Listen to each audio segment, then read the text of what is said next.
ओम श्री परमात्मने नमः। नमस्ते जी।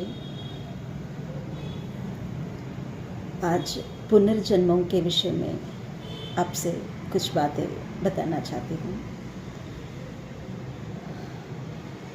कुछ मत संप्रदायों में पुनर्जन्म पर विश्वास करते हैं, कुछ संप्रदायों में नहीं करते हैं। हमारे वैदिक संप्रदाय में, वैदिक संस्कृति में पुनर्जन्म पर विश्वास रखते हैं, कर्मफल पर विश्वास रखते हैं। इस बात का आधार हमें कहीं न कहीं मिलता रहता है। भारत में ही नहीं, विदेशों में भी पुनर्जन्म के ऊपर कई शोध कार्य हुए थे। बहुत सारे शास्त्रज्ञ शोध करके अपना रिपोर्ट देते रहते हैं। मैं आज एक विचित्र संघटना के बारे में बताना चाहती हूँ, पुनर्जन्म आधारित। भारत में हुआ है। एक परिवार में एक स्त्री और दूसरा परिवार में दूसरा स्त्री, और दोनों अलग अलग जिला जैसा है, अलग अलग प्रदेशों में है। और एक स्त्री का बहुत छोटा बच्चा है, सिर्फ 1 साल का है, और एक स्त्री का 2 बच्चे हैं, थोड़ा बड़े। जो छोटा बेटा है उसकी माँ को फिट्स आते हैं। फिट्स आते समय वो कुछ ना कुछ बोलती है, मिर्गी जैसा बोलते हैं, कुछ ना कुछ बोलती है फिट्स आते समय। फिट्स समाप्त होने के बाद उसको स्मरण नहीं रहता है कि क्या बोली है। एक दिन फिट्स आते समय वो बोलती है कि मैं 3 दिनों में मर जाऊंगी। घर वाले परेशान होके उसका ज़्यादा सावधानी करते हैं। वो भी अपनी रक्षा के लिए कुछ रिस्क नहीं लेती है। जो भी कार्य है छोटा मोटा कार्य करती रहती है, बड़ा कार्य नहीं है। इस तरह अपनी सुरक्षा रखती है।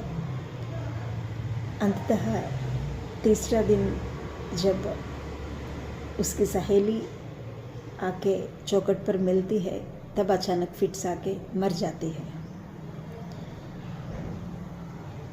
घर वालों को शॉक जैसा लगता है।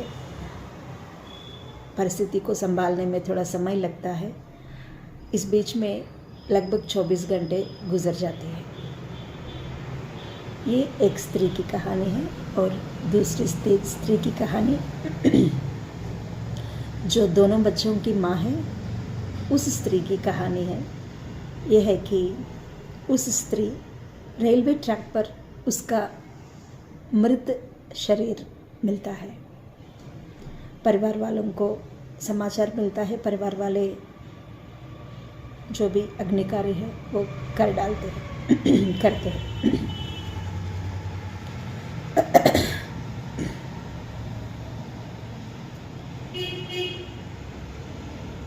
क्या है वजह, क्या है इसका वजह, कोई नहीं जानते हैं। ट्रेन एक्सीडेंट हुआ या कुछ और है, किसी को पता नहीं है। ये जो माँ है, छोटा बेटा का माँ, वो सुमंगली स्त्री है। इसलिए सारी स्त्रियाँ मिलके उसको अलंकृत करके अंत्यक्रिया के लिए तैयारी करते रहते हैं। अचानक वो स्त्री आंखें खोलती है, बातें करने लगती है धीरे धीरे। सब लोग चौंक जाते हैं और वैद्य जी को बुलाते हैं। वही वैद्य जो इससे पहले उस स्त्री की मृत्यु निर्धारण करके चला गया है। लगभग 24 घंटे के बीच में दूसरी बार आके बोलता है कि ये स्त्री मरी नहीं है, जो भी अंत्यक्रिया है वो रुकाने के लिए कहते हैं, रोकने के लिए कहते हैं।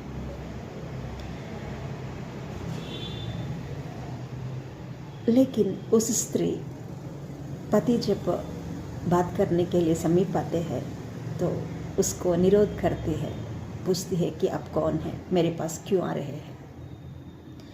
और न बच्चों को पहचानती है न घर वालों को पहचानती है।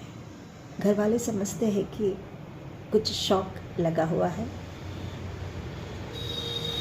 इसलिए होगा, धीरे धीरे कुछ दिनों में ठीक हो जाएगी, इंतज़ार करते रहते हैं। इस बीच में उस स्त्री एक खत लिखती है और उसका जो भी हस्बैंड है उनके द्वारा भेजती, पोस्ट कराती है। वो खत देखकर एक बुजुर्ग आदमी उसका परिवार में आके पूछते हैं कि ये खत कौन भेजा है।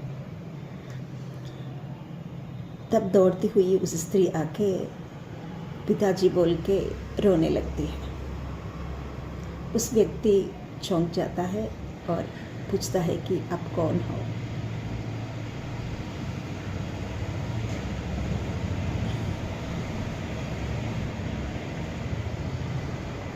तो उस स्त्री बोलती है कि पिताजी, जो मेरा मृत शरीर रेलवे ट्रैक पर पड़ा हुआ था, आपने सोचा होगा कि ट्रेन एक्सीडेंट हुआ होगा, लेकिन ऐसी बात नहीं है। मेरे पति और मेरे ननद मिलके इस हत्या को किया है।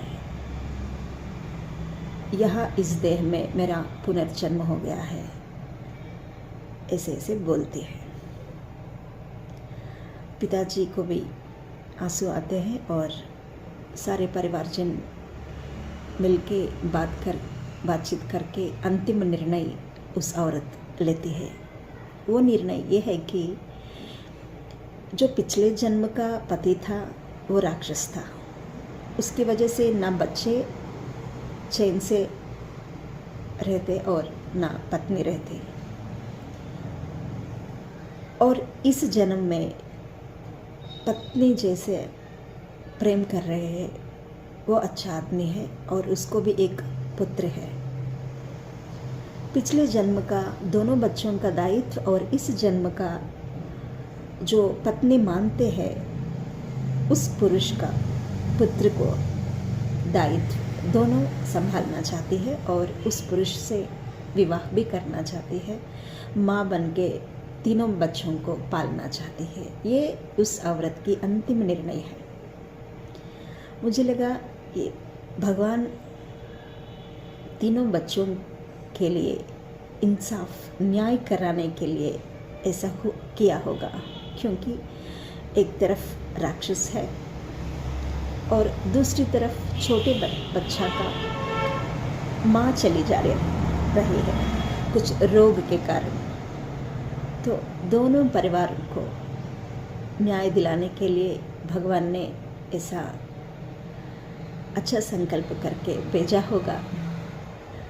लगभग युवावस्था में एक मृत शरीर में एक नया जन्म, नया आत्मा को भेज के पुनर्जन्म दे दिया भगवान ने। हम साधारण रूप से बाल्यावस्था में जन्म लेते हैं, लेकिन वो औरत युवावस्था में अपने पुनर्जन्म लिया है। ये भगवान की अद्भुत लीला समझ रही हूँ। आपको भी अच्छा लगा होगा, आशा करती हूँ। आप भी अपना राय बताइएगा। नमस्ते।